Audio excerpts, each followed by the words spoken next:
in the year of our Lord 1347, when the winds no longer whispered the names of saints, but howled like wolves across the barren fields of Central Europe. A hush fell over the hamlet of Schwarzhügel. It was a place swallowed by woods, so thick the sun dared only to peek through a latticework of crooked branches. They said the forest had a name once, but the villagers had long since forgotten it, perhaps out of superstition, perhaps out of mercy. Now it was simply Durwald, as though to name it would invite something ancient to listen. It was in that year, under a sky bruised violet with storms and omens, that the first girl vanished. Her name was Elsbeth, daughter of a swineherd, with flaxen hair like summer wheat, and a voice that hummed lullabies to bees. She was 16, and that very moon a swollen orb, hanging low like a cursed eye, was her last. She had gone to fetch water from the well outside the village palisade, barefoot and laughing. The dogs barked once, then silence. Her pail was found overturned in the dirt, the water soaking into the earth, as if the land itself was thirsty for her.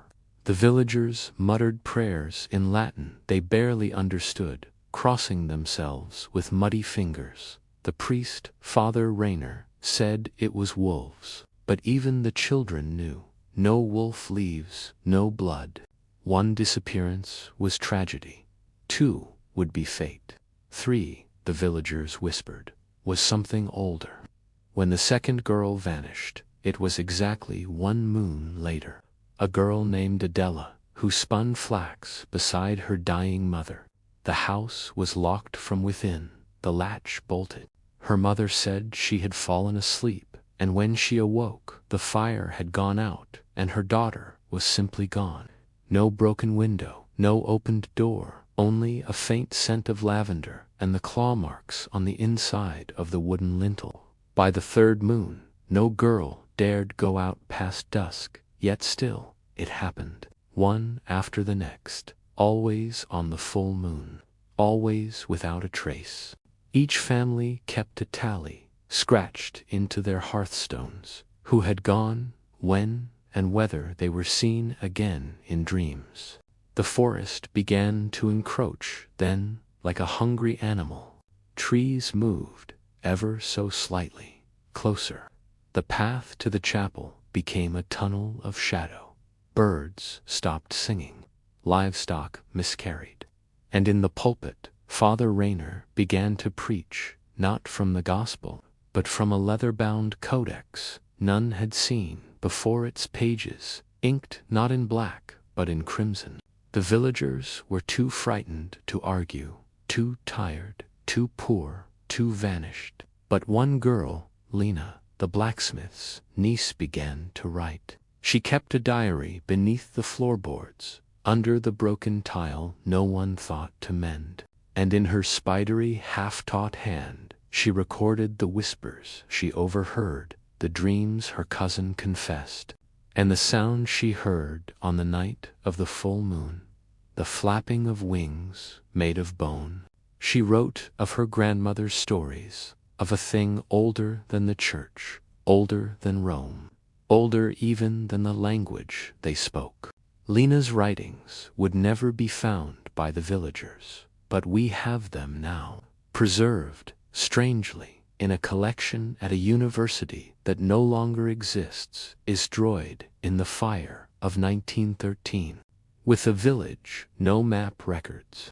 By the time the 8th girl vanished beneath the jealous gaze of the full moon, the fields of Schwarzhügel had turned against their keepers. The barley came in, streaked with rust. The apples bore small, black eyes-open sores in their flesh. And the wheat, once golden and proud, hung low and limp, as if bowed under invisible chains. The harvest bled red sap when cut, and even the elders, who had lived through fire and famine, would not thresh at dusk. The village blamed the girls, as frightened people do. They said their laughter had stirred the old one from her grave, that they had worn their hair loose, had sung in the fields, had danced barefoot by the river on summer nights. Joy was a kind of sin, and now joy had called down something starved and terrible. To this day, you can find records fragmented, half burned of those days. Pages from the Red Ledger, a priest's record of every sin confessed in Schwarzhügel between 1346 and 1349. Its entries begin with minor trespasses, stolen eggs, lies told at market, impure thoughts. But after the seventh full moon, the confessions change. They speak of dreams that left bruises, of waking up to find river mud between one's toes, of waking not in bed, but in the forest, naked, trembling, and alone. A girl named Brunhild confessed she had no memory of how she left her home, but she remembered the voice, low, echoing, like someone speaking through water. Come walk where your mother walked, come remember what she forgot. Father Rainer absolved her, but 3 nights later, her mother was found hanging by her ankles in the bell tower, her mouth stuffed with hemlock, her hands wrapped in thorn vines. Brunhild herself was never seen again. The villagers grew cruel, as scared people do. They turned on their daughters. They locked them away in root cellars, tied holy metals into their hair, burned rosemary and sage in iron pots, and hung them in doorways. Some spoke of leaving Schwarzhügel, but none did. It was as if the village clung to their bones, like damp to wool. Something held them in place, not with ropes or chains, but with a whisper that said, "Stay." And always the forest moved closer. That autumn, a man named Wilhelm the Cooper took an axe into the woods. He was a drunk, but no coward. He said he would clear the trees by hand if he had to. Said no ghost or spirit could frighten a man with calloused hands and a righteous cause. He was never found, but his axe returned. It was embedded in the chapel door one morning. The blade buried to the haft, the wood around it split like wounded flesh. On the shaft, something had been scratched with a nail. The girls are not taken, they are chosen. Father Rainer began to change after that. He stopped holding mass, stopped answering his door. The chapel windows were covered with black cloth, and smoke-sickly sweet drifted from its chimney day and night. No one dared to question it. Some swore they saw him walking at night, not toward the graves, but toward the trees. And when he returned, his robe was never stained with soil, but with something darker. Lenauer, silent chronicler, the girl with ink-stained fingers and eyes too old for 16, began writing more feverishly than her entries trembled with urgency. She no longer wrote of dreams, but of visions, of the thing she called Die Braut der Nacht, bride of the night. She described her as a figure cloaked in veils of smoke and mourning, her feet never touching the ground, her mouth stitched shut by spider silk, a woman burned alive, yet never dead, a soul that traded its heart for vengeance. And the full moons continued, and the girls continued to vanish. But one moon, it did not go as expected, because Lena-wise, trembling Lena, did not wait to be chosen. She chose herself. She left a note beneath her floorboard, wrapped in waxed cloth. It read, "I go to find her. I will go before the moon is full. I will walk the path, and if I do not return, then it is not because I am lost. It is because I have seen." And that, dear listener, is where our tale begins to shift. Because Lena's disappearance did not end the horror. It made it worse. It awakened something beneath Schwarzhügel that had not stirred since the first stones of the village were laid, and it was hungry. There was no moon the night Lena vanished, not yet, just a pregnant darkness, thick as wet wool, and the windless stillness that clung to the village like a smothering hand. It was the first disappearance not marked by lunar fullness. A single candle had burned to the nub beside her writing desk, casting a wax pool like a tear beneath her final ink-stained page. Her shoes remained by the hearth, yet her cloak was gone, and most telling of all, her diary was missing. This, more than anything, broke the silence. For weeks, not a soul in Schwarzhügel spoke of the vanishings. It was as if refusing to say the words aloud might hold the nightmare at bay. But Lena had been the watcher, the rememberer, the one who kept record when others cowered. And now she was gonna vanish before the moon, before the usual rhythm. And that meant only one thing: the rules were changing. And whatever haunted the village was no longer content to wait. It was Eric, the miller's blind son, who said he'd heard her leave. No one had believed him before, not fully, but now they listened. He said he heard the sound of roots cracking, not footsteps, not breathing. Roots, like the earth itself, was unbraiding to let something crawl from underneath. He said he heard her whispering, not in fear, but in reverence, as though speaking to something she had long expected, long known. "I am not the first," she had said. "I come not to fight, but to understand." The villagers did not understand. His chapel, locked from within, now stank of burnt ink and salt. When they forced the doors open, they found the altar defaced. The crucifix was missing. In its place hung a crude effigy shaped like a woman, with her mouth sewn shut by a dozen silver needles. No one dared to go down. No one except Anna, the widow with no children left to lose. She descended with nothing but a lantern and a prayer.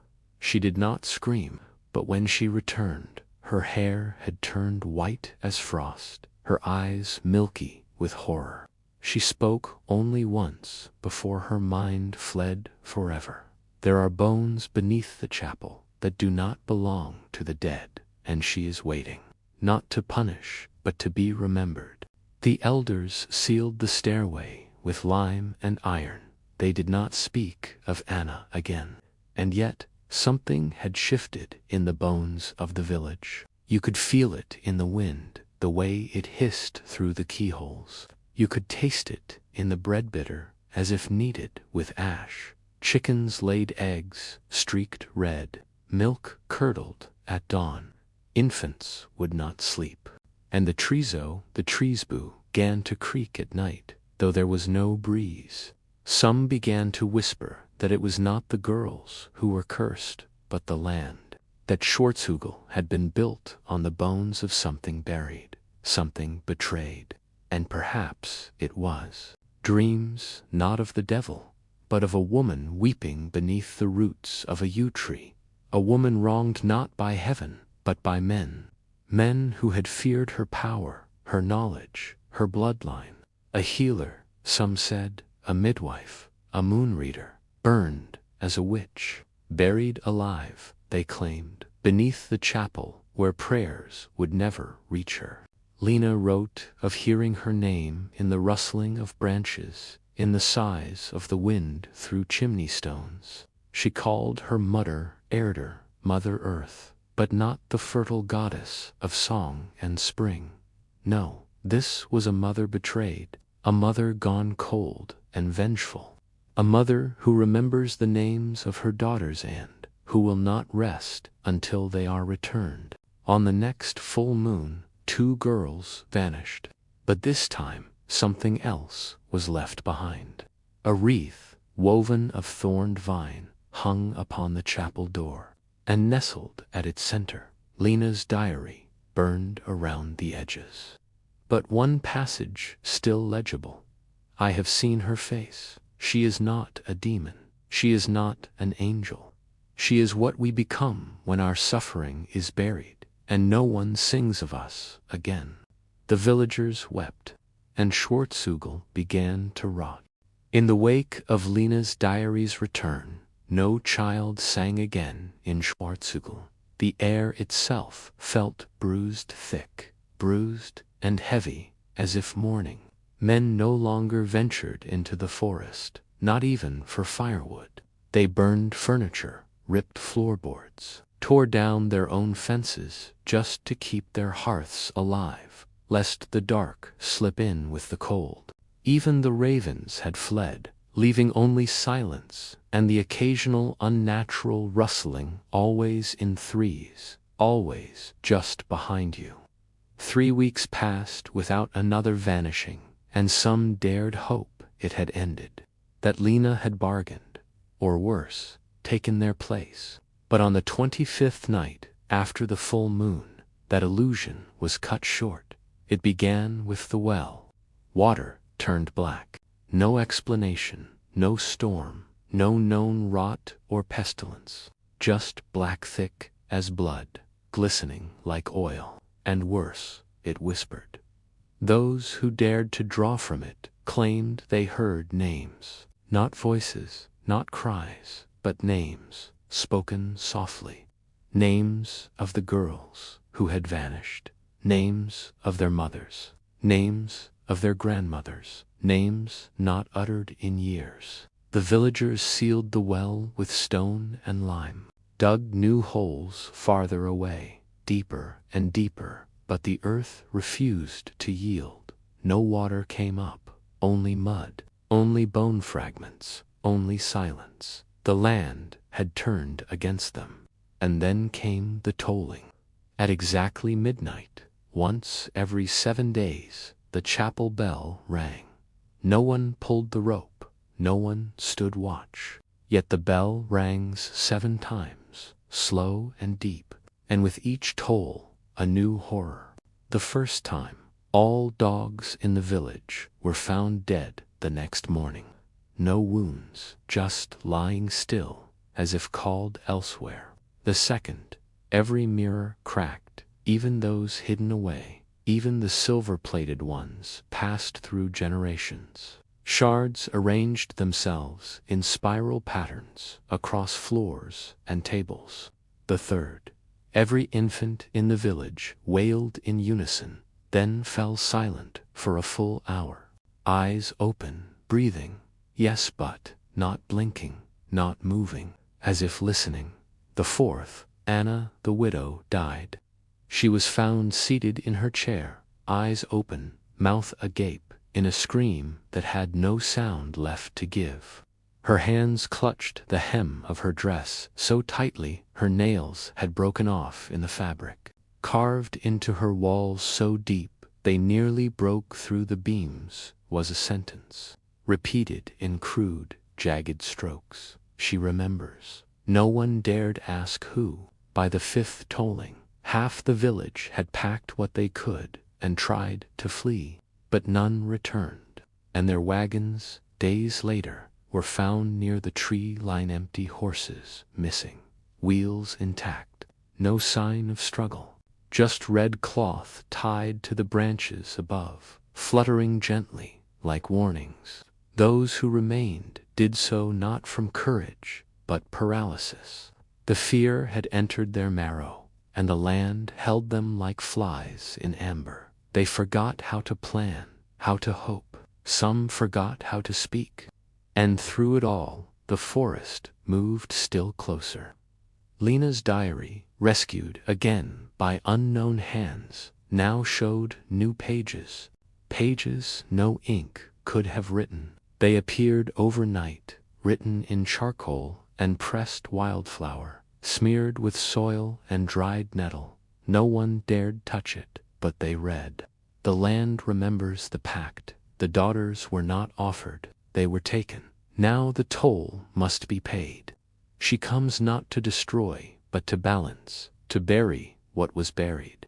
Father Rayner remained missing, but some claimed he was not gone, that he now walked the forest in robes woven of bark and moss, that he had become a binder, a servant, not of God, but of the forgotten, that he rang the bell himself, and still the moon waxed, still it waited. It would be full again in 3 nights. And the villagers at last understood. The disappearances had never been random. There was a pattern, a reason, a cost. And that cost had not yet been paid in full. The village of Schwarzhügel had begun to dream in unison, not of the past nor of the future, but of the moment before, that breathless instant just before a scream, just before a blade is raised, just before truth is uncovered like a corpse dragged from shallow grave. They dreamed of fire white hot and licking skyward, and a circle of women, faces obscured by soot and veils, hands locked together in a ring not of ritual but defiance. Some awoke weeping, others unable to wake at all. The oldest among them, Greta, who had outlived plague, childbirth, and 2 husbands, whispered that she had seen the place before, the thorn tree. It stood deep in the wood, in a clearing no maps recorded, where no birds sang. A yew tree older than Christendom, older perhaps than memory itself, whose branches bloomed not with leaves, but with strips of cloth thread, white and black each, one tied by a vanished girl, or perhaps for her. Beneath it, so the dream told her, the earth pulsed, and beneath that earth she dared not say aloud. Only Lena, she said, had gone willingly, and in doing so, she had awoken the pact. It was not the first time girls had disappeared from Schwarzhügel. No, the first time had been long ago. In the days before the first chapel stone was laid, before Latin prayers ever pierced the canopy, back when the women of the valley had other wiseolder rites, not satanic, not profane, but simply remembered. They had read the moon, bled with the tide, healed the sick with bark and root, buried their dead beneath trees, not stone. And when the lords came, with their iron and their fire, they saw this not as tradition, but threat, so they made an example. 9 women, hung by their hair, burned in a ditch, their ashes scattered, their names struck from every ledger. Only one survived, they said, one who did not scream, one who did not beg, one who watched hand, whispered a vow into the blackened soil. That was when the pact began. One girl, every cycle of blood and moon, taken back to the root, to feed the memory, to keep the thorn tree blooming. But time forgets what pain does not. And as generations passed, the pact was broken. The chapel was built atop the burial site. The forest was pushed back. The girls were no longer prepared, no longer told. They were left to vanish, with no understanding, no ceremony, no dignity. The balance had tipped. And so, in 1347, the thorn tree called again, louder, hungrier, righteous. Now, Lena's diary spoke of that place with dreadful reverence. I have stood before it. The tree is not dead, though no leaves grow. It bleeds from the knots. It hums beneath the bark. It remembers every scream, every forgotten name. I laid my hands upon its trunk, and I knew we were not stolen. We were summoned. We were promised. The village no longer knew how to pray. Their rosaries hung limp and meaningless. The chapel doors remained sealed, the bell tower silent since the 7th toll. And on the edge of the wood, strange figures were seen, tall, cloaked, faces like wax, hands stitched at the wrist with silver twine. Some thought they were visions. Others whispered they were the original 9, risen from ash and root. The 3rd night of the waxing moon arrived, and with it the cold, a cold deeper than winter, one that slipped beneath doors, sank into lungs, turned marrow brittle. Fires would not light. Bread would not rise. Mothers clutched their daughters close, whispering old lullabies in forgotten dialects, as if that might protect them. And that night, for the first time in many years, the thorn tree bloomed. A single red flower, shaped like a bleeding heart, opened beneath the moonlight. And far from the village, in a circle of trees long since felled by man, a girl pale barefoot, her eyes black as midnight, whispered, "I remember you." The thorn tree whispered back, and somewhere beneath the chapel, behind stone and lime, something began to move. By the sixth night, silence had become a second language in Schwarzhügel. Children no longer cried, not even in sleep. The men drank themselves quiet. The women held vigil by candlelight, their faces gaunt and slack, their hands worn raw from prayer that did not work. The silence wasn't peace, it was pressure, the kind that builds beneath water or beneath the earth, the kind that breaks bones before it breaks the skin. And still the forest waited, but the thorn tree no longer did. Its roots had begun to spread, not just beneath the chapel, but beneath the homes, beneath the wells, beneath the barns where oxen refused to move. People began to hear it at night, a groaning, not unlike the sound of timber splitting in winter, but deeper, hungrier, a sound like the earth gnashing its teeth. Then the dreams returned. Everyone had the same one. They stood in a circle, naked as birth, hands joined, mouths sewn shut. The moon above them was not silver, but black and full, and weeping something red. At the center of the circle stood Lena, or what had once been Lena. Her skin was bark now, her hair a crown of thorns. And when she opened her mouth, spiders crawled out, each one bearing a human tooth. And yet she was not monstrous. She was radiant, holy.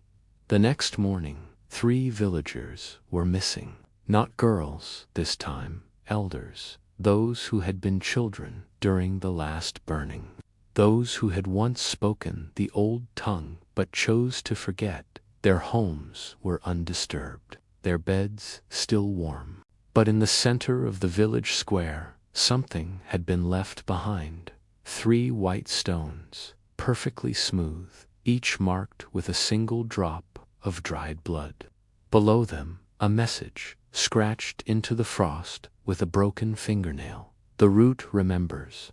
Now the branches must awaken. That was when the trees began to grow backwards. Yes, backwards. Their branches twisted downward, re-entering the earth. Their leaves blackened and fell in silence. Mid-spring, the wood groaned like it was in pain, and each time one of the roots surfaced, it bore the shape of a rib or a spine or a hand curled into a fist. It was then the villagers knew the forest wasn't growing, it was returning. It had always been there, waiting beneath. The baker's daughter myrrh, only 13, was the first to speak of the voice.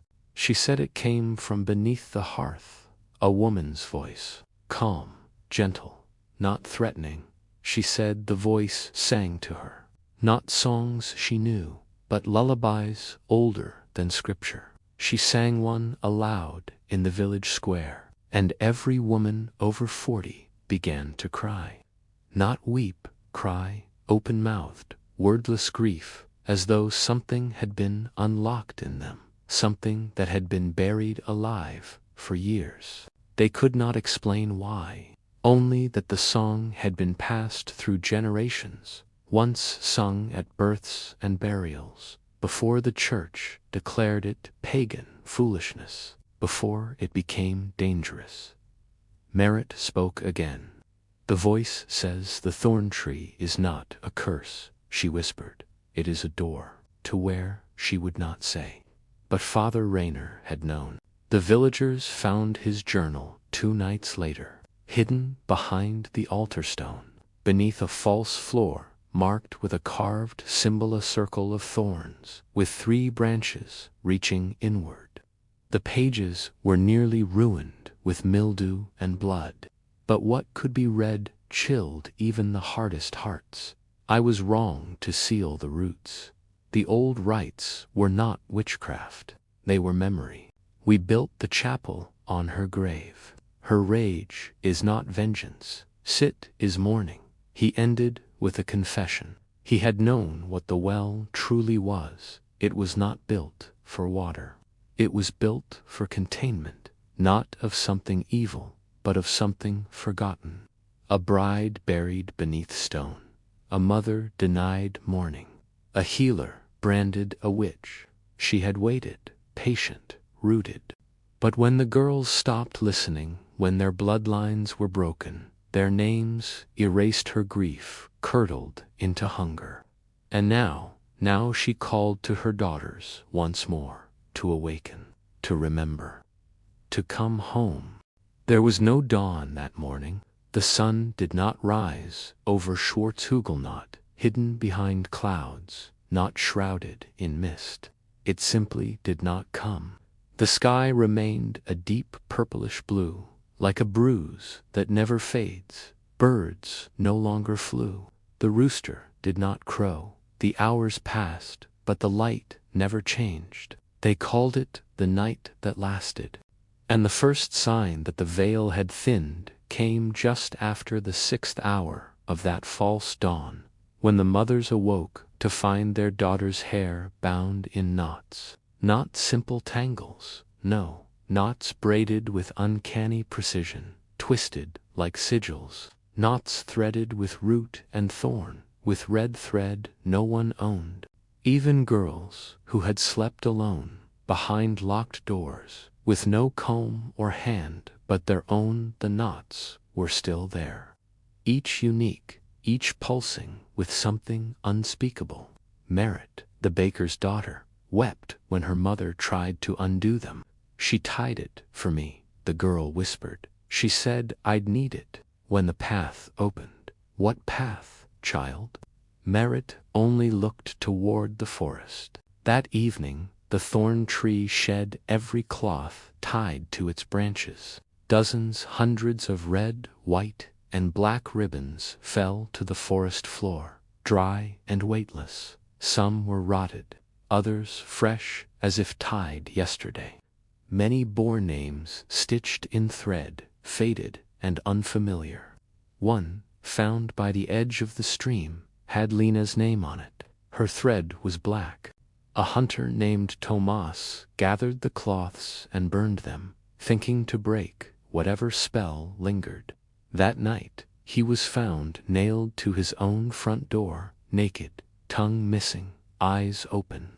On the wall behind him, scrawled in black mud, the words, "Knots are not chains, they are memory." It became clear then, the knots were not curses, they were protection. Old symbols, forgotten rituals that had once bound daughter to mother, healer to land, blood to root.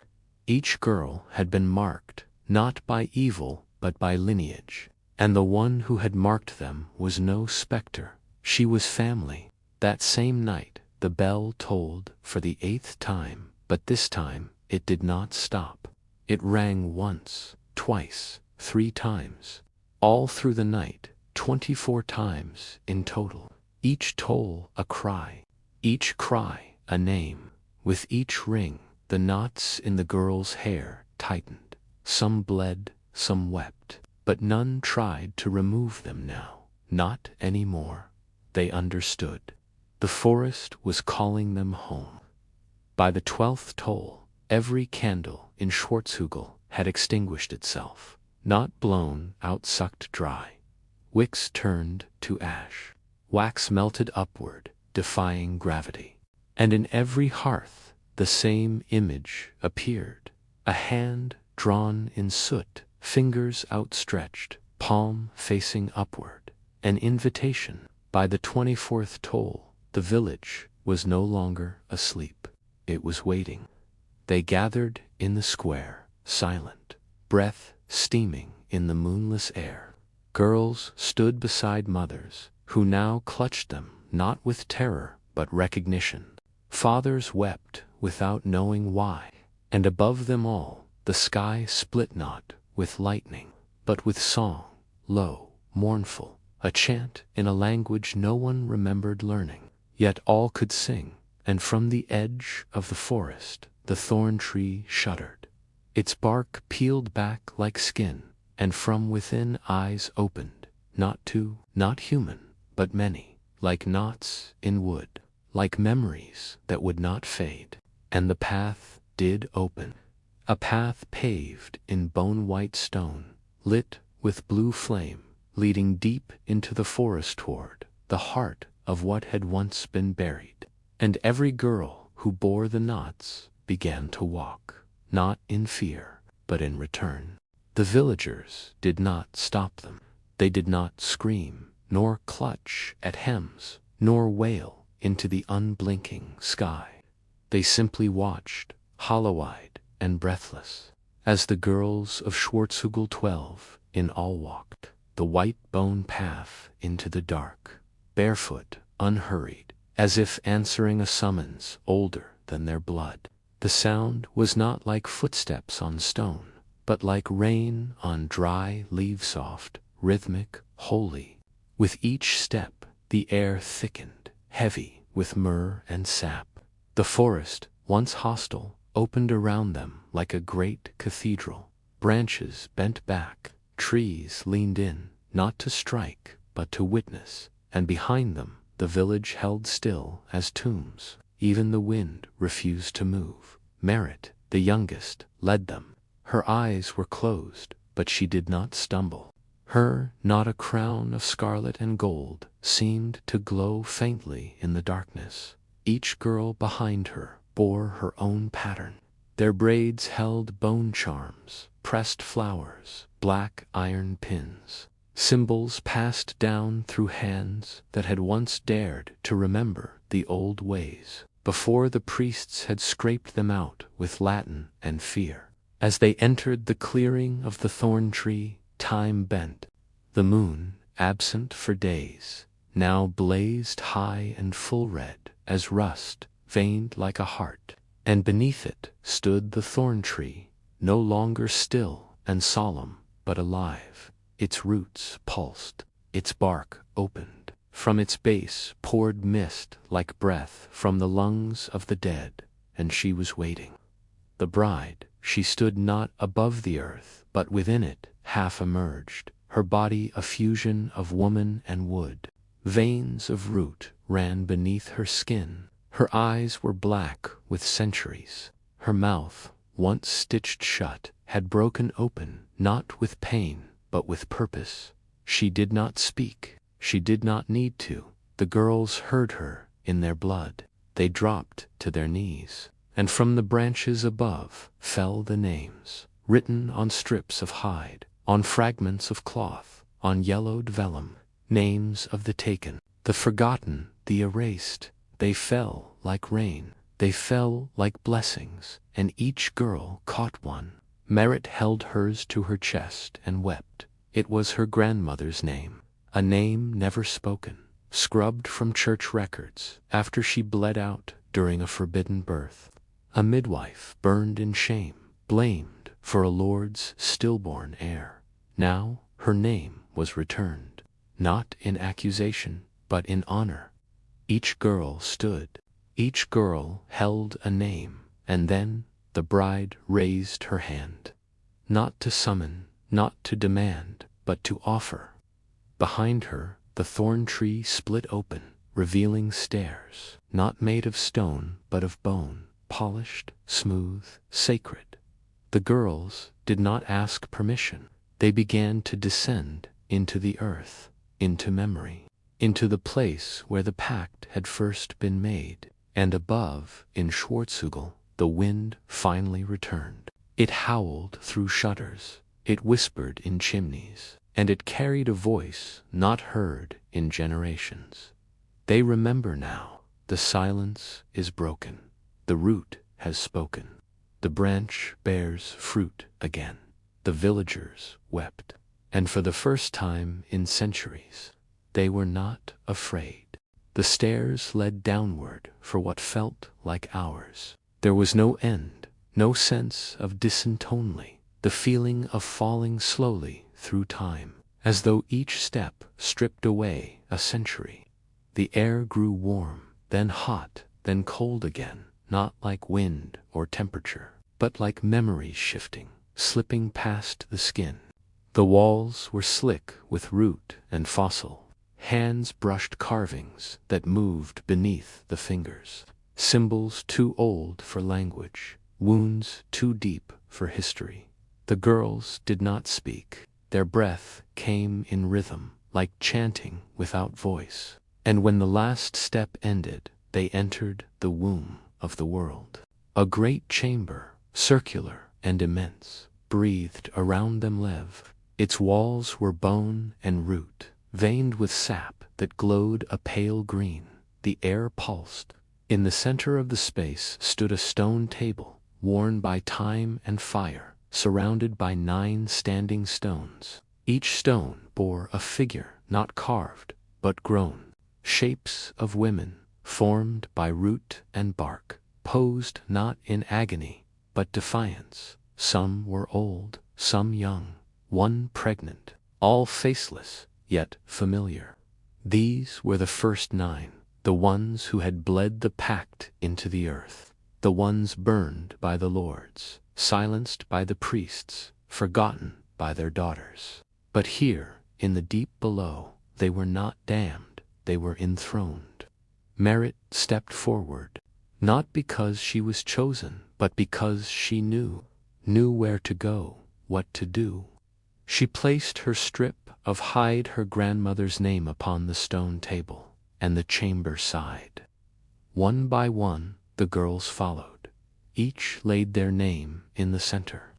Not offering, not sacrifice, a remembering, a restoration. And as the last name touched stone, the bride emerged, not from the wall, from within it. She uncoiled like root-breaking soil, tall and silent, her body streaked with bark and blood, her face veiled in ash. Her eyes were not eyes, but hollows filled with stars. And when she opened her mouth, her voice filled the bones of every girl, vibrating in the marrow. No words, only knowing. They saw it all, the fire, the betrayal, the blood pact sealed with root and thorn. They saw the old rites buried beneath stone altars. They saw the men who had once knelt before the 9 and then returned with rope and torch. They saw the soil scream. They saw the silence born, and then they saw themselves, not just girls, carriers of memory, seeds of truth buried in the mouths of daughters too long told to forget. The bride placed her hands on the stone table, and it bloomed. Roots curled upward, petals of bone and blood unfolding. The chamber brightened with a pulse like a heartbeat returning. After centuries asleep, the stone cracked. The bride moved to each, touching forehead to forehead, leaving behind a mark not seen, but felt, a weight lifted, a knowing granted, a name restored. When she reached Merit, she lingered. For a moment, time folded, the chamber stilled, and the bride whispered not aloud, but into her breath, "You are the last seed. You must carry the new root." And then the earth began to tremble, not collapse. Awakening, the girls turned. The stairs behind them had vanished. In its place, a tunnel of light and dust and ash, leading upward, back toward the village, back toward the sky. But they were not the same. They had gone into the grave. The wind howled low and long, not as storm, but as hymn. The trees swayed in unison, not with the cold, but with recognition. The moon had not moved from its place in the sky, still suspended like a burning eye above the thorn tree. Yet the stars seemed to pulse brighter, closer, as if leaning in to witness the return. The villagers gathered without being summoned. Doors opened without a knock. Fires rekindled themselves. The girls stepped into the village square barefoot, their feet leaving no mark, their gowns unburned, their eyes glowing faintly with a memory too old to be spoken aloud. The knots in their hair had loosened, not undone, but evolved, now braided with silver grass and petals from no known flower. Their skin bore symbols, faint as breath, not scars, but scripture written, not to warn, but to remind. Merit stood at their front. She was taller now, not in height, but in presence. In her silence there was thunder. No one dared speak first. It was old Greta, the eldest of the village, who fell to her knees and wept. "I remember," she whispered, clawing at the earth. "My mother sang that same lullaby. I forgot it. I let them take it. I let them." Merit raised a hand, and Greta fell silent. The air grew warm, soft, like breath upon a fevered brow. And then the girls began to sing. No words, only tones, only memory, translated into sound. A harmony not taught, but inherited. And as they sang, the houses began to change. Cracks in the walls healed. The dried fields turned supple and green. The well long sealed with stone, and fear broke open with a crack. Water bursting forth, clear as glass, glowing faintly with root light. The forest did not retreat, it embraced. Vines curled gently around the chapel steeple, not to shatter it, but to reclaim it. Moss spread over stone, and flowers wild, unknowable, bloomed where blood had once been spilled. No longer a specter of bark and shadow. Now she was fully woman, terrible and radiant. A crown of thorns rested gently on her brow, not as punishment, but as coronation. Her skin glistened with sap and tears. Her eyes, no longer black, shimmered with every face ever lost to fire and forgetting. She did not walk, she moved through memory. She passed among them, untouched yet touching all. And when she reached the chapel, she turned and spoke. Her voice was not loud, it was not commanding, it was inevitable. The debt is no longer owed, the pact has borne fruit. What was taken has returned, what was buried has risen. You may now choose remembrance. And with that, she stepped through the chapel doors. They closed behind her with a sigh, like the closing of a wound, and never opened again. From that day, the village was changed. There were no more vanishings, no more tollings, but every full moon, the girls, now women, would walk to the edge of the forest and braid their hair in silence. They would sing songs older than their names. They would place stones by the thorn tree bearing names that had once been forgotten. And the thorn tree would bloom, always in red, always in memory. Years passed, the horror faded from the mouths of those who had lived through it, but not from their hearts. In Schwarzhügel, time moved agenticiously, as if unsure whether it had the right. Crops returned, infants cried, candles held their flame, but every breeze, every creaking floorboard, carried a faint echo of that year the moon did not set. And beneath that echo lived the book. It was found 3 winters later in the old chapel, beneath a loose floor tile, exactly where Father Rayner had once hid his journal. But this was not Rayner's hand. This was older, thicker paper, bound in yew bark and stitched with red gut. The cover bore no title, only a symbol, a circle of thorns, broken at one point where a single root reached outward. Inside, pages written in 3 scripts. The first, the old tongue, the one whispered in lullabies and carved into the bones of the first 9.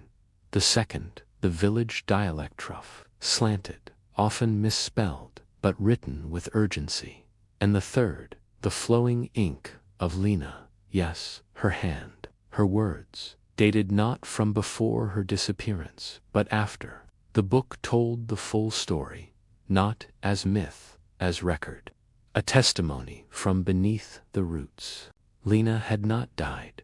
She had not been sacrificed. She had descended, willingly, fearfully, bravely, into the memory of the earth. Her entries grew darker, richer, not with madness, but with understanding. She wrote of the sepulchre veins, the underground network, where memory and marrow were one. She wrote of the bride's true nature, not divine, not damned, but witness. She remembers, so we do not have to suffer forever, Lena wrote. But when we forget, the pain must rise again. Pain is how memory breathes. The book of names became sacred, not in the way the church made things sacred, through gold and blood and silence, but through repetition, through knowing, through the simple act of remembering out loud.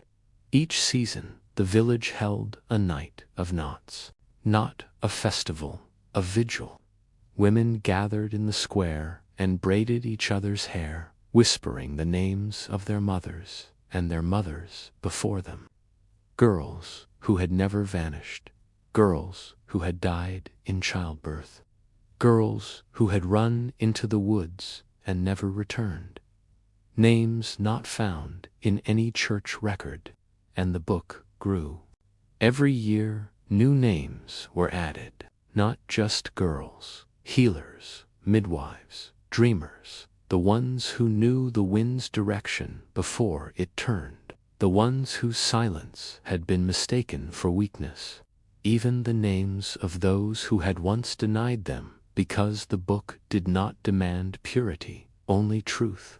Merit became its keeper. She never married. She spoke little, but the hair she wore down her back remained knotted until her final breath, and when she passed, the book was buried with her not as an ending, but as a planting, and where they laid her body, a second thorn tree bloomed, smaller, paler, but alive, and beneath it, the earth breathed gently, waiting, not for sacrifice, but for memory, because some truths, no matter how long buried, always find their way back to the surface. Long before Lena vanished, long before the thorn tree first opened its roots, there was a name whispered, only behind locked shutters, in the hush between contractions, or when a child was stillborn beneath the bloodied moon. Elsbeth, the midwife, the cursed one, the first. Her name had been stricken from all church ledgers, burned from the records, but even ashes leave stains. Her memory endured in gestures, the way mothers salted their doorframes during childbirth, the way grandmothers spat into the fire when the owl called thrice. They never said her name, but they honored her, quietly. Because once, before the chapel stood, before the tolling, Elsbeth had held the valley together, with nothing but hands and herbs and songs made of breath. She had known the paths of root and blood. She had spoken to the earth, and she had paid for it. The book of names, unearthed by merit and expanded after her passing, bore an entire chapter penned in trembling script. It was signed, not by Lena, nor any girl of Schwarzhügel, but by a figure unknown to the village, Agda, daughter of Elsbeth. She had survived. Hidden by the villagers after her mother was dragged to the pyre, swaddled in moss, passed between root wives and stonemasons, raised in silence but never in ignorance. She had watched from the forest as her mother screamed without sound, her tongue cut, her hair set alight, and she had vowed then that the name Elsbeth would never die. Agda wrote of the old rites, the songs that could open the womb or still the storm. She wrote of the pact, how it began not as punishment, but as protection, a covenant made between mother and land, between healer and thorn. When the blood of the earth is made taboo, Agda wrote, it will rise in protest. And when the first midwife is silenced, no child will ever be safe again. Elsbeth, Agda claimed, had not screamed in pain. She had screamed in warning, and the thorn tree had heard her. It was Agda who had first begun tying the ribbons, red for blood remembered, white for truth, black for silence broken.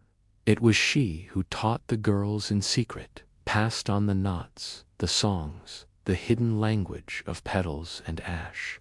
Even as the church hunted her, even as fathers and brothers demanded she marry, that she forget her mother's filth, she did not forget, she became the memory. And when she died old, unwed, childless by choice, she asked only one thing, that her ashes be poured into the roots of the thorn tree. The villagers refused at first, still afraid, still loyal to the men in robes who never came to help when the children died in their cribs. But the women remembered. They remembered who had stitched their wombs when they tore, who had buried their stillborns with names, who had whispered to the bleeding and been called a witch for it. And so, in secret, under a sky with no moon, they gathered. They took her ashes, all that remained of the daughter of the first midwife, and they poured them at the foot of the thorn tree. The earth shivered. The leaves turned gold, then blood red, though it was not autumn, and from the roots a single bloom unfurled, black as ink, shaped like a flame. And that night, every child in Schwarzhügel dreamed of a woman with fire for hair and soil for skin, whispering, "You were never meant to forget me." By the time the children of Schwarzhügel had grown old enough to bear children of their own, the forest no longer frightened them. It watched, always, but it no longer devoured. The thorn tree stood as sentinel, its bark, paler now, streaked with silver, its roots stretching like fingers through the soil beneath the chapel ruins. No one rebuilt it, no one dared. Where once bells had tolled to mark the vanishing of girls, now silence reigned not, the silence of dread, but the kind that settles in cathedrals and graveyards, sacred, heavy, alive. But the forest had changed, not in shape, but in spirit. Paths once known shifted like breath. Trees leaned toward the village at night. Mushrooms bloomed in perfect spirals, and birds, white ones, with eyes like glass, nested only where the old rituals were still performed. The forest no longer swallowed children, but it did not forget, because deep beneath the canopy she still moved. The bride, no longer bound in bark and thorn, but walking freely through her memory. She was seen only rarely, in reflections, in puddles, in the quick turning of heads, always barefoot, always watching. Some said she had taken a new form, that of a silver fox that appeared during storms, its eyes flickering with firelight. Others claimed she rode the mist itself, her breath curling through windows when newborns took their first gasp. But none doubted her presence, and none dared lie in her shadow. It was during this time that the book of names grew fastest, not from tragedy, but from truth. Each name now recorded was not a lost girl, but a remembered one, a grandmother whose remedies had once been called superstition, a cousin who ran off to live in the woods and returned years later with knowledge no priest could match. Even names that had never had voices, stillborn girls, miscarriages, nameless daughters buried in secret, were spoken aloud and inked into the book. And every time a name was written, the forest bloomed. One spring, a girl named Ilsa, descendant of merit, though the bloodline had forked many times, wandered past the tree line alone, following a dream. She was 12, quiet, fond of dead birds and dried herbs. She had spoken once of a voice she heard in her sleep, like someone humming from beneath the dirt. They found her 2 days later, unharmed, but different. She no longer stuttered. She no longer feared the dark. She carried in her hands a bundle of red petals no one had seen before, soft as ash, shaped like tongues. She said nothing, only handed them to her mother, kissed her cheek, and went to bed. That night it rained for the first time in a month, and the thorn tree dropped all its leaves. When the villagers awoke the next morning, they found every petal Ilsa had carried now growing at the base of the chapel ruins, forming a perfect circle. In the center, a new sapling had broken through the stones. Another tree, thinner, paler, younger. The forest had birthed again, and the wind, that day, spoke clearly to all who stood in its path. As long as we are remembered, we do not burn. From that day forward, each child born in Schwarzhügel was brought to the forest within 7 days of birth, not for baptism, not for naming, but for listening. The mothers would sit in the clearing.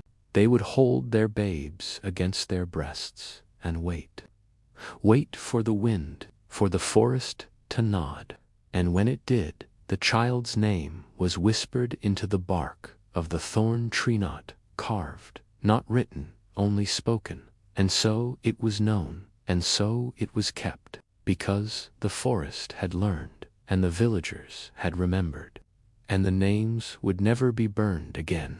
Despite the peace that had settled like dusk over Schwarzhügel, the villagers knew nothing buried stays still forever.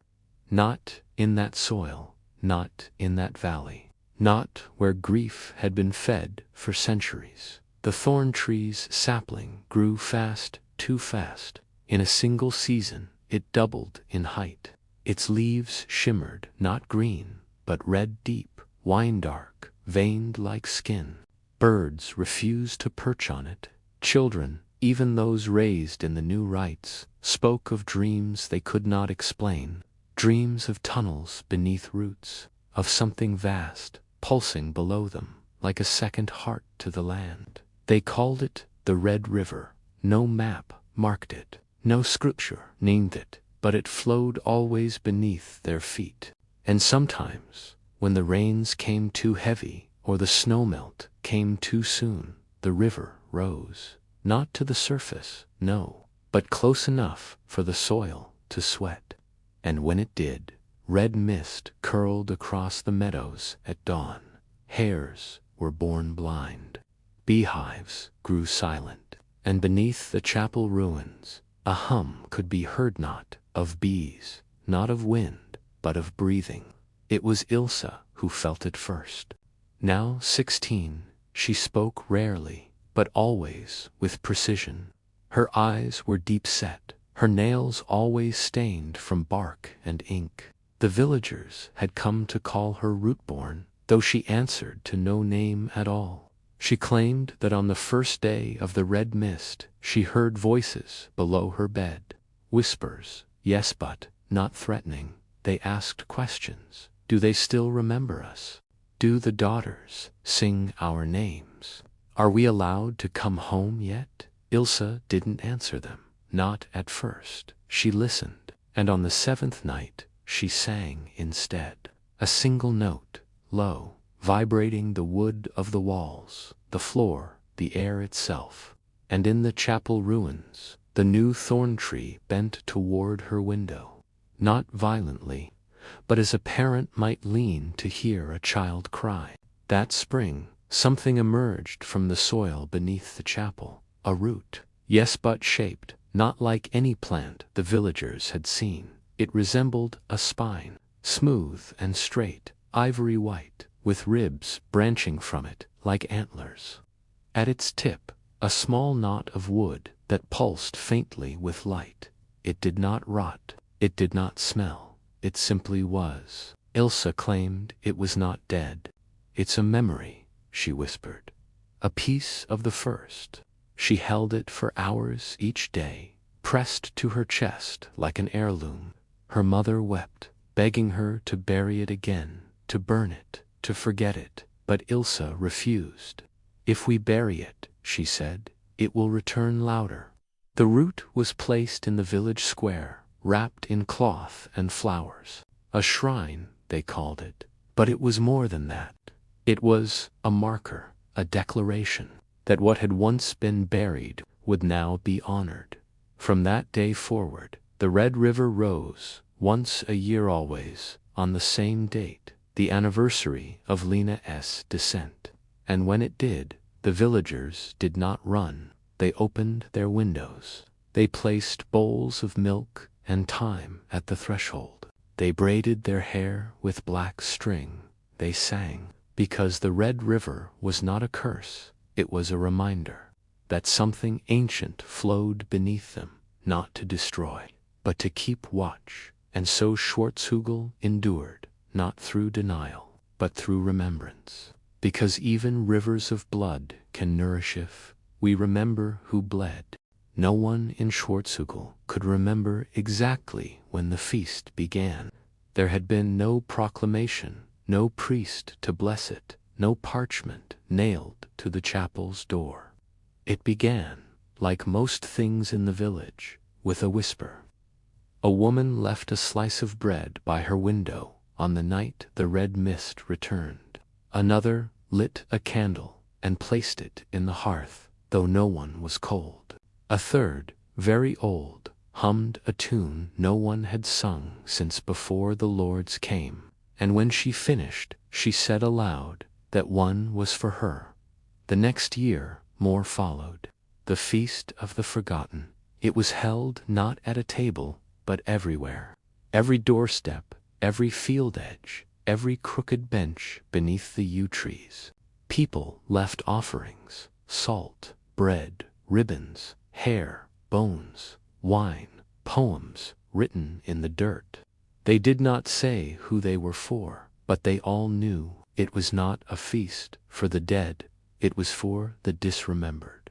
Those who had been stolen from history, those whose names had been scrubbed, whose mouths had been sewn, whose stories had been buried in the folds of smoke and soot.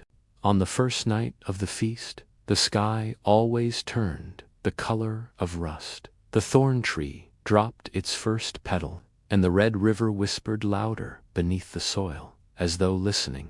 Children were taught not just to say prayers, but to say names, loudly, clearly, names with no faces, names that had never been written on tombstones. Each child was given one such name from the book, chosen at random, and for the rest of their lives they would be that name's keeper. Ilsa, who never took another title, became the guardian of the feast. She did not grow old as others did. Her hair grayed, yes, but her back never bent, her eyes never dulled. Some whispered she walked with the bride's shadow. Others said she had roots in her lungs and sap in her veins, but no one questioned her. She walked the feast each year in silence, barefoot, her gown stitched with names, not embroidered, but woven thousands of threads, each bearing the memory of someone who had once been called witch, whore, wrong, forgotten. And the forest responded. During the feast, it would draw closer, not menacing, but curious. Crows landed on rooftops and hummed lullabies. Flowers never seen before bloomed between cobblestones, and beneath every offering left on the threshold, a mark would appear by dawn, a single perfect knot, knotted not with rope nor thread, but with root. One year, a traveler wandered into Schwarzhügel during the feast. He was from the city, full of disbelief and reason. He scoffed at the ribbons, the names, the songs sung to trees. He spat at the book and mocked the thorn tree. He was found the next morning at the forest's edge, alive, unharmed, but he could no longer speak. Instead, he spent the rest of his days braiding the hair of orphans in silence. Every braid he wove bore a different pattern. Every girl said they dreamed more clearly after sitting with him. None could explain why. Ilsa, upon seeing him, only nodded. Some things cannot be taught, she said, only remembered. In time, the feast became known far beyond the valley. Pilgrims came not to ask, but to listen, to carry names home in their pockets, to return what history had stolen. And though they did not stay, they always left something behind: a ring, a bone, comb, a tooth, a single strand of gray hair. And so the thorn tree grew. Its branches bent lower each year, not under weight, but memory. And its bark darkened, not with rot, but with the names carved softly by wind and time, because nothing in Schwarzhügel was ever truly forgotten again, only waiting to be spoken aloud. It began with a dream. Ilsa saw it first, though she did not call it a dream. A memory, not mine, knocking, she said. She was older now, skin like parchment, hair like frost, eyes clouded with fog but still sharp enough to pierce through stone. She hadn't left the village in 40 years, and yet she knew things no traveler ever told, which towns had forgotten their dead, which churches had silenced, which women, which rivers ran red when no one was watching. In the dream, she stood beneath the chapel ruins, at the base of the thorn tree's youngest root. The ground split open, the red earth bled, and there, beneath it all, a stone the color of ash, carved with 9 spirals, shuddered and cracked. Behind it, a door. She awoke not with terror, but with purpose. The next morning she returned to the place where the old chapel altar had stood long buried, overtaken by moss and root and quiet. She began to dig. She did not ask for help. She did not speak. It took 3 days. And on the 3rd evening, beneath the setting sun and the rust-colored sky that always came before the red river's rising, she found it. A slab of stone, warm to the touch despite the cool spring air. Inscribed, not in Latin, but in the root-tongued language of the first 9.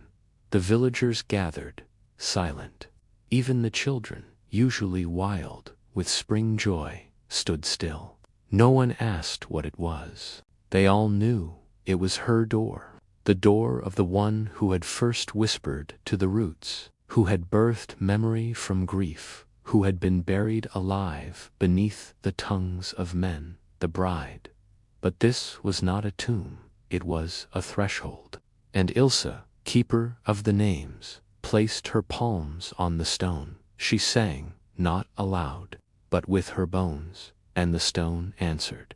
It opened, not with hinges, not with crack or crumble, but with breath, as if the door had only been sleeping, and now, after centuries of silence, it exhaled. Inside, they found a chamber carved not by hands, but by will. Roots lined the walls, woven into the shape of ribs. The air was thick with the scent of myrrh and blood. In the center lay a pool still as death, black as ink, reflecting nothing but shadow. Above it, hanging from unseen branches, were veils, hundreds of them, some white, some red, some stained with smoke, each one bearing a name. And behind the pool stood her, not as spirit, not as vision, but as form. The bride. She was the memory of every woman who had ever been silenced, given shape by song and soil. Her eyes were not eyes, but mirrors. Her voice was the sound of every name ever whispered in love and fear. She raised one hand, and Ilsa stepped forward, not as follower, but as daughter. The bride spoke not in words, but in knowing. She showed the old rites, not the ones watered down by song, but the true ones, the pacts made not with bloodshed, but with choice. The day the first 9 stood at the forest's edge, looked death in the eye, and said, We will be remembered, even if it takes 1,000 years. And now the 1,000 had passed. The remembering was no longer enough. Now it was time to teach, to walk the earth again, to bring the pact back to the ones who had lost it. Ilsa bowed her head, and when she arose, her braid had turned black. Black as root, black as ink, black as truth. And outside the door, the thorn tree bloomed as it never had before, with blossoms shaped like mouths, open, singing. By midsummer, the blossoms on the thorn tree no longer fell, not with sound, but with memory, not with words, but with feeling. Each petal that drifted to the ground held a story, a life, a name. When touched, they whispered things not even the living could have known. Lullabies lost, prayers muttered over open graves, laughter from before the fire. Children began collecting them without understanding why. They kept them in pockets, under pillows, tucked behind ears. They stopped having nightmares. And the mothers, they wept, quietly, joyfully, like women who had been waiting lifetimes for someone to finally say, "I remember what they did to you." Ilsa did not leave the chapel ruins. She became part of them. She slept beneath the thorn tree, braided her hair with roots and bones, spoke only in the root tongue, and when she laughed, which she did, softly, it was the sound of leaves returning to dead branches. The villagers came to her with questions, but she never answered directly. She would take their hands, place a petal upon their palm, and nod toward the tree. "Ask her," she would say. "She remembers better than I do." And always, always, the forest answered. But not only Schwarzhügel felt the change. The thorn tree had roots deeper than land.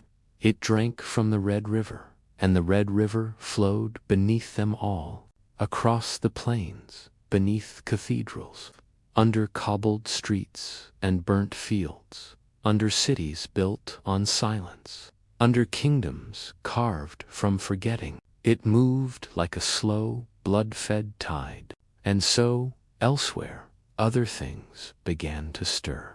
In a village 3 days north, a woman awoke from a fever dream to find her hair braided into a spiral. She did not know how to weave. In a city far to the west, the bells of a long-abandoned convent rang at midnight 13 times, saying no one could stop them. In a mountain monastery, monks opened a tomb thought to be empty and found within it a bundle of veils, still damp with salt and ash. Whispers began, of the ones who returned, of the daughters who remembered, of the forest that sang in silence. Ilsa wrote nothing of these things. She only listened. But in the dead of night, she began leaving bundles of petals beneath the doors of girls not yet old enough to bleed. No one knew how she chose them. No one dared interfere. And each girl, upon waking, would feel something shift, a memory that didn't belong to them, a pain ancient and familiar, a name they'd never heard before, spoken in dreams, and they would whisper it back, lips trembling, eyes wide, Elsbeth, or Agda, or Lena, or sometimes simply her. And in that moment they would know, not everything, but enough. Enough to understand that the world they'd been born into had forgotten something vital. And now Etched was coming back, not in vengeance, in balance, in voice, because the mouths were open, and the tree was listening, and the Red River was rising. It was in the late days of autumn, when the leaves turned to blood and gold, and the wind smelled faintly of ash, that the 13th appeared. Not a person, not a place, a pattern. It began with a child, Lena's namesake, born 7 generations after the first descent. She was the miller's daughter, small and clever, known for collecting bones and teaching spiders to crawl across her knuckles. One morning, she emerged from sleep with a braid no one had taught her 13 loops, tight and complex, forming a spiral so exact it seemed drawn rather than woven.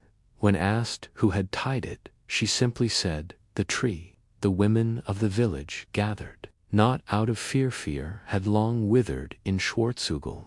No one had tied 13 knots in living memory. The sacred braids, passed down from the days of the first 9, always held 12.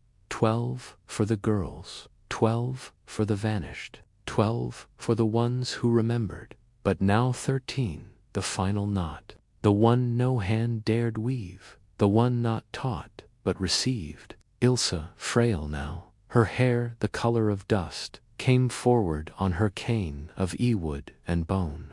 She touched the girl's braid with fingers, trembling not from weakness, but recognition. She had seen it once before. In the chamber beneath the stone, woven into the ribs of the bride's veil, a spiral, 13 knots, one for each name forgotten, and one for the first name never spoken aloud. The beginning, the spark, the wound. Ilsa said nothing more. She sat beside the girl and sang low, breathless. A hum pulled from the belly of the land. The villagers joined her, old women, young girls, even men with calloused hands and crooked spines who had learned finally to listen. And as they sang, something shifted in the forest, not the trees, the soil. It sighed, it opened, and from it, just beyond the chapel ruins, a single vine crept forward, black as coal, tipped with a bud closed tight as a fist. It grew rapidly, curling like a serpent toward the village square. No one moved, no one stopped it. When it reached the child, it paused and bloomed, not into a flower, but into a face, feminine, ageless, eyes closed, mouth slightly open, as if whispering.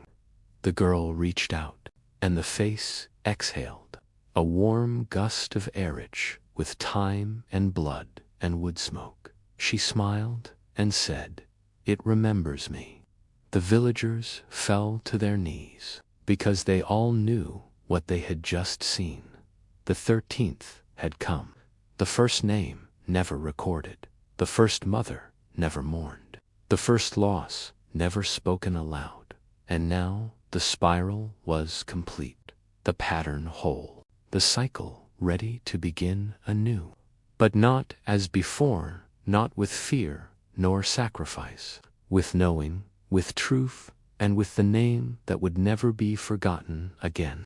The girl never said what the name was. She didn't need to.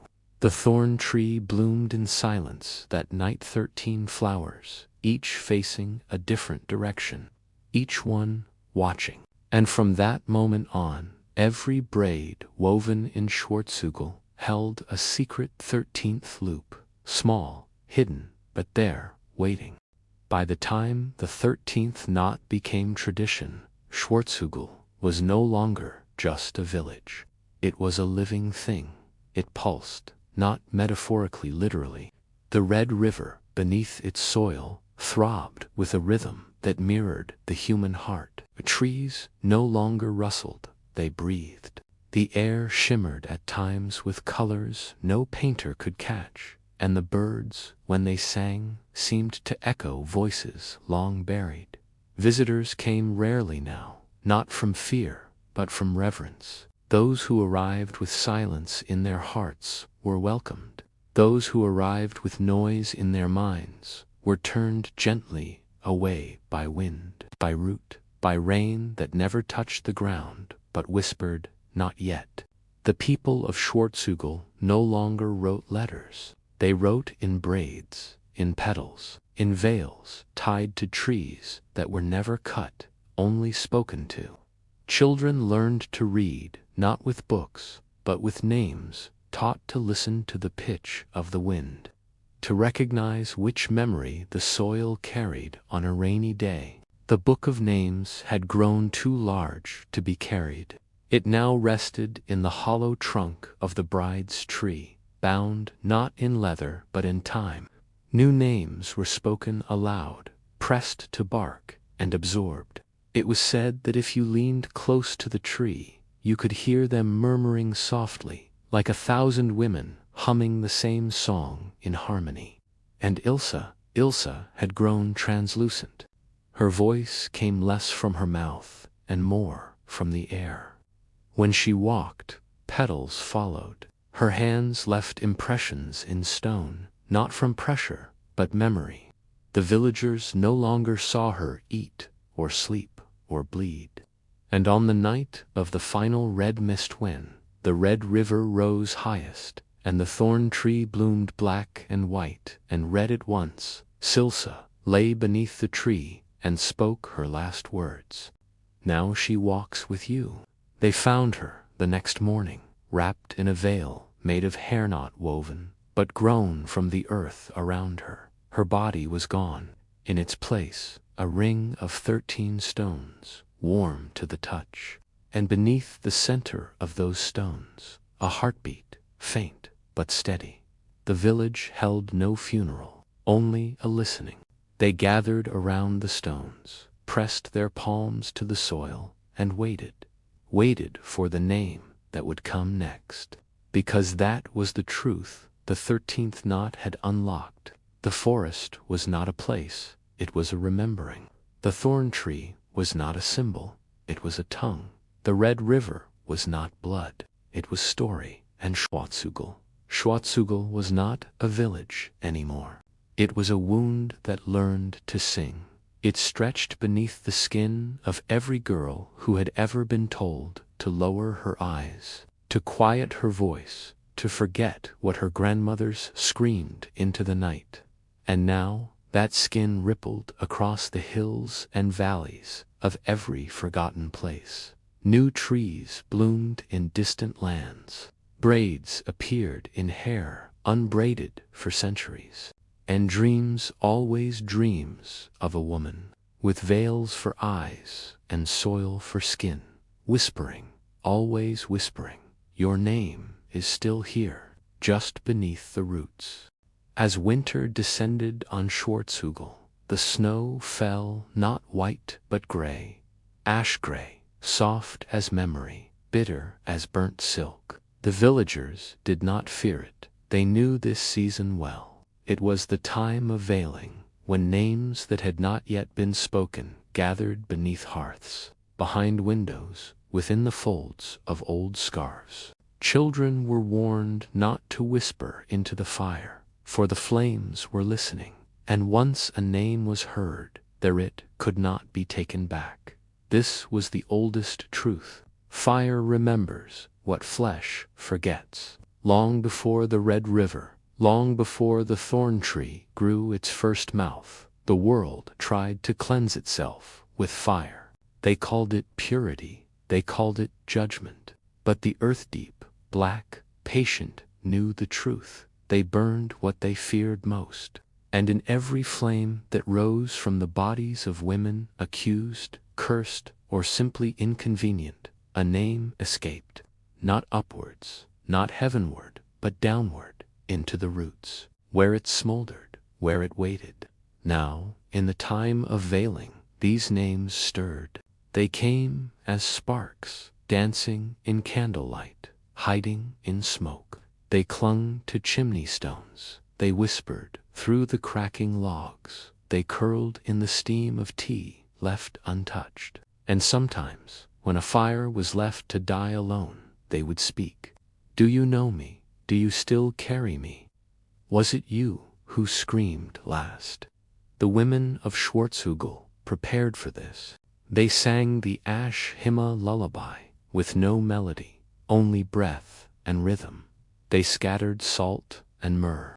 They placed 13 stones around their fireplaces, and when the fire cracked too sharply, they would whisper back, Yes, I carry you. Yes, you were never alone. Yes, your scream became root.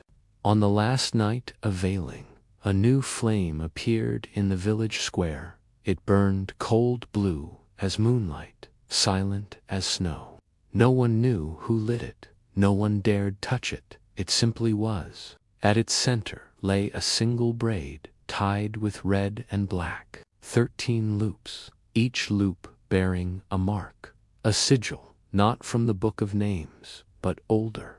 Root-tongue glyphs for things long banished from language, choice, rage, hunger, bloom, soil, howl. The villagers gathered. They did not sing, they did not pray, they watched. And in the silence, the flame breathed. It pulsed once, twice. Then a voice rose not from the flame, but from within the villagers themselves. Each mouth spoke in perfect unison. Each throat carried the voice of someone else. I was the girl they burned beside the well. The one who bled for too many days. The one who bore the wrong man's child. The one who buried bones the church wouldn't bless. The one who knew which herb to use when he would not stop. I was all of them. And now so are you. And then the flame vanished, gone, leaving behind only the braid, charred but intact, now resting on a bed of black petals. It was kept, not as relic, but as promise. From that year forward, a new ritual was added to the feast. The ash knot. Each household would burn a single strand of hair, no longer than a thumb-band, whisper into the smoke the name of someone who had been silenced, not for vengeance, for return. Because the names that wait in fire are not gone, they are embers and Schwarzhügel. Schwarzhügel is the kindling. Winter's breath still lingered when the sound came. It was not thunder, not wind, not wolves pacing the tree line. It was a bell, a single, low chime, too deep for metal, too old for time. It rang once, then silence, then again. The villagers froze, because Schwarzhügel had not had a bell since the chapel was swallowed. No one spoke of building one. No one remembered hearing such a sound, not since the year the girls vanished and the tolling was silenced in grief. The bell had cracked that winter, as if in mourning, its remnants buried beneath the old chapel's bones. Yet now it rang again, and with it came a vibration in the soil, like something stirring. They followed it, those brave or broken enough, down past the thorn tree's root shadow, past the 13 stones where Ilsa had dissolved into memory, past the carved veils that hummed in the cold. At the center of the chapel's hollow belly, a space had opened. Where the stones had once sealed the bride's chamber, there was now a mouth of earth-black, soft, breathing. The bell tolled again, louder, now, closer. Ilsa had warned of this once, long ago, in the time before the 13th knot. When the bell tolls from below, do not run, do not bow, do not cross yourselves. Open your hands and listen. So they did. One by one, villagers gathered, hands open, fingers trembling. Old women, young girls, silent men who had spent decades learning how not to speak over memory. Even the children came, their eyes wide but unafraid. From the hollow came not a spirit, but a sound. The bell was not metal, it was bone. A massive shape emerged, curved like a spine, veined with glowing root, suspended from the ceiling of the chamber by threads of living bark. It rang not with hammers, but with names each toll, a voice lost long ago, now calling itself home. The hollow bell was not made, it had grown from the bones of the first forgotten. Each ring was a story, each vibration a scream made sacred. One girl barely 10, known only as Fence, stepped forward. She placed her palm on the bell and spoke. No one understood the language. It was not root tongue, it was older, she chanted, eyes closed, hair rising like smoke. And the bell answered, not with sound, but with light, a deep red glow humming through the cavern, pulsing like a wound healing in reverse. Then something impossible happened. The bell began to sing, not music, memory, a memory of fire and rope and prayers, whispered too late, of cold hands digging graves at midnight, of a girl standing alone while men in hoods debated the shape of her fate. It was not Fenn's memory, it was ours, all of ours, passed down, buried, suppressed, but no longer. The villagers wept, not for sorrow, but for release. Because the hollow bell had made one thing clear, the time of silent remembering was over. Now came the time of speaking back, for the memory did not want worship, it wanted voice, it wanted to rise. And now Schwarzhügel understood its true role. Not the keeper of memory, but the amplifier. The thorn tree was the tongue, the red river was the breath, and the hollow bell, it was the mouth of history, opened wide at last. The hollow bell did not ring again for many months, but the world changed. It was subtle at first, so gentle it might have passed as coincidence. The snows melted earlier than they should. The rivers rose and fell like breathing. Trees bloomed twice in the same season, and above all, the sky refused to turn gray. It remained bruised gold, rust-red, clouded in a softness that felt almost listening. The villagers called it the year the sky forgot to die, because for the first time in memory, winter did not come, not truly. There was no frost on the breath, no iron in the wind, no shrieking from the hills or bone-gnawing cold. Only warmth, persistent and strange, humming just beneath the skin. Children no longer feared the woods. They wandered deeper, finding places no map had marked, stone rings covered in moss that smelled of salt and blood. Roots knotted like letters, flowers shaped like mouths, blinking. They did not get lost, because nothing was lost anymore. Every girl carried her own name, and another, and another. The root tongue became native again. It slipped back into the mouths of mothers, wove itself into lullabies, dripped like honey from morning greetings, and still no snow, no morning, only remembering.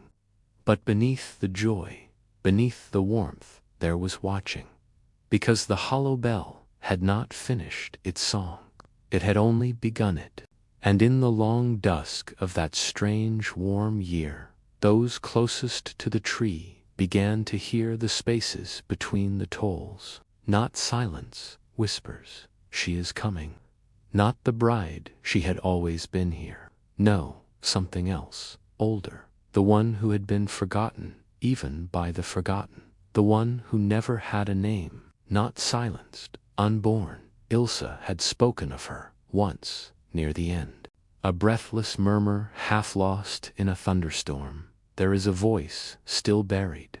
The first one, the one that screamed before language was invented to contain it. And now she stirred. The sky knew it, the river knew it. Even the bell, though it hung motionless, hummed with anticipation. And so Schwarzhügel prepared, not with weapons, with welcoming. They braided veils and hung them like lanterns. They set empty chairs around the hearth. They tied red cloths to the trees not as warnings, but as invitations. And they taught the children a new song, a song with no words, only breath, and the cracking of bone, and the sound of roots pushing through stone. A song for her, for the scream that was never allowed to be born. And when they sang it at dusk, the thorn tree opened one more bloom, black, shimmering, and at its center, not a petal, not a seed, but an ear, listening, waiting for the voice to rise. They say there are sounds older than language, older than breath, older than the heartbeat. Sounds that were never tautly remembered in the marrow. And Schwarzhügel had begun to remember one of them. It started with the infants. During the year the sky forgot to die, babes cried differently, not louder, not longer, just ... stranger. Their wails were not cries of hunger, nor pain, nor fear. They came in patterns, shapes, pauses, as if the wind had crept into their lungs and was using them to speak. At first, the mothers shushed them, as mothers always have, but one a weaver whose line traced directly back to the bride listened instead. She held her daughter in her arms and heard not a cry, but a call, a rhythm, a pulse. She repeated the sound, and the hollow bell echoed it back, not aloud, but inside her. That night, Ankh dreamed of a cradle made of bones. It floated in black water. Above it hung a mobile 13 teeth, each carved with a spiral, and beneath the cradle, a mouth, mouth open, mouth vast, mouth waiting. The next morning, Ankh returned to the chapel ruins and laid her daughter on the earth beside the thorn tree. She did not pray, she did not cry, she sang, softly, the new song, the one without words, the one that sounded like old wind cracking through ice, like the first scream caught in a newborn throat. Others joined her, women, then men, then children, braiding the sound between them like rope, and from the earth the mouth beneath the cradle answered, not in rage, not in hunger, but in recognition. The earth trembled not to break, but to neath room, and from beneath the chapel a second bloom emerged, not a flower, not even a tree, a shape, a figure, swaddled in root, covered in red clay. No face, no limbs, just the suggestion of being, as if the memory of a body had begun to take shape without yet choosing what it wanted to become. They did not name it, they could not. This was the pre-name, the origin of voice before voice, the scream beneath the cradle. And it was not alone. All across the land, other places trembled. Villages long abandoned found their wells full again. Ancient cairns cracked open, releasing scents no one could place, but everyone remembered. Children began waking at the same moment each night, whispering the same dream. She is rising, not with war, with sound, the sound of what had been denied for so long, the right to cry without punishment, the right to speak without being asked, the right to be named without being owned. And as the villagers of Schwarzhügel stood in circle around the root-born figure beneath the chapel, the thorn tree dropped its final bloom. It struck the earth, and from it came not a flower, but a tongue, black, warm, alive, waiting. And in that moment, every woman who had ever been silenced felt something shift in her chest, as if a scream caught long ago had finally begun to move again, not to destroy, but to become. It was the longest night Schwarzhügel had ever known. Not because of darkness, there was no darkness. The moon hung full and low over the valley, swollen with a red-gold glow like wine poured too generously. It was not the color of warning, it was the color of awakening. No one slept, no one even tried. They stood in their doorways, beneath trees and eaves, in silence, waiting, because they knew tonight the voice beneath the cradle would rise, and the moon, ever the watcher, ever the cold-faced listener to centuries of weeping, would at last remember her name, the one they had buried in soot and soothed away in psalms, the one the thorn tree had been whispering all these years. The first girl. She had no record in church or book, no place in bloodlines or tombs. But every mother who had ever wept alone beneath the stars had felt her breath on their neck. Every girl who had ever swallowed her scream had carried a sliver of her, and now she would stand. At the hour when dew turned to steam, the hollow bell tolled once. The sound did not ring through the air, it passed through bone. Everyone felt it, in the teeth, in the ribs, in the spine.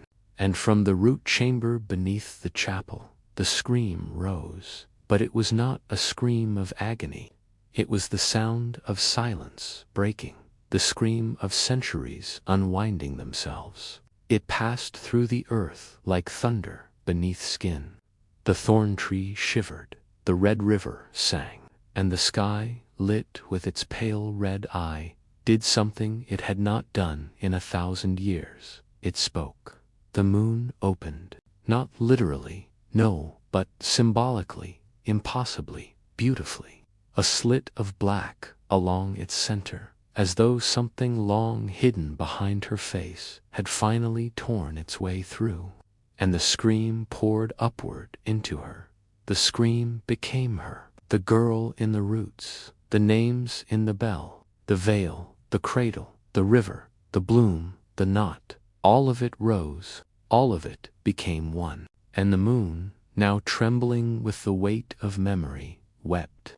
Silver tears that fell silently through the night. Where they struck the soil, flowers bloomed instantly, impossibly, each one shaped like a mouth, each one whispering, "I was here.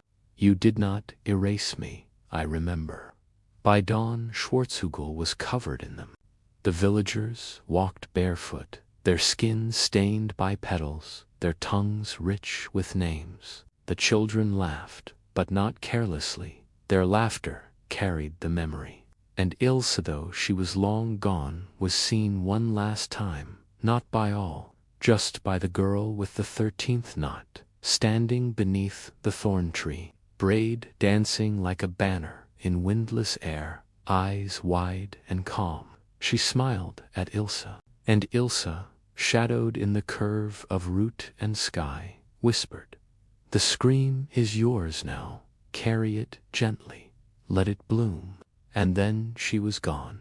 No graves were dug, no hymns were sung, because there was no death in this story, only return, only voice, only the final remembering of what had been waiting beneath centuries of silence.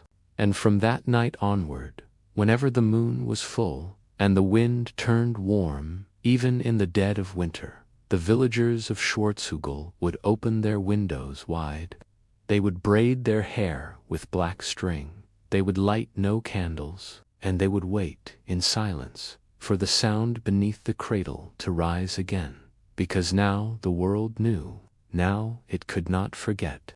The first scream had a name, and the moon would never be quiet again.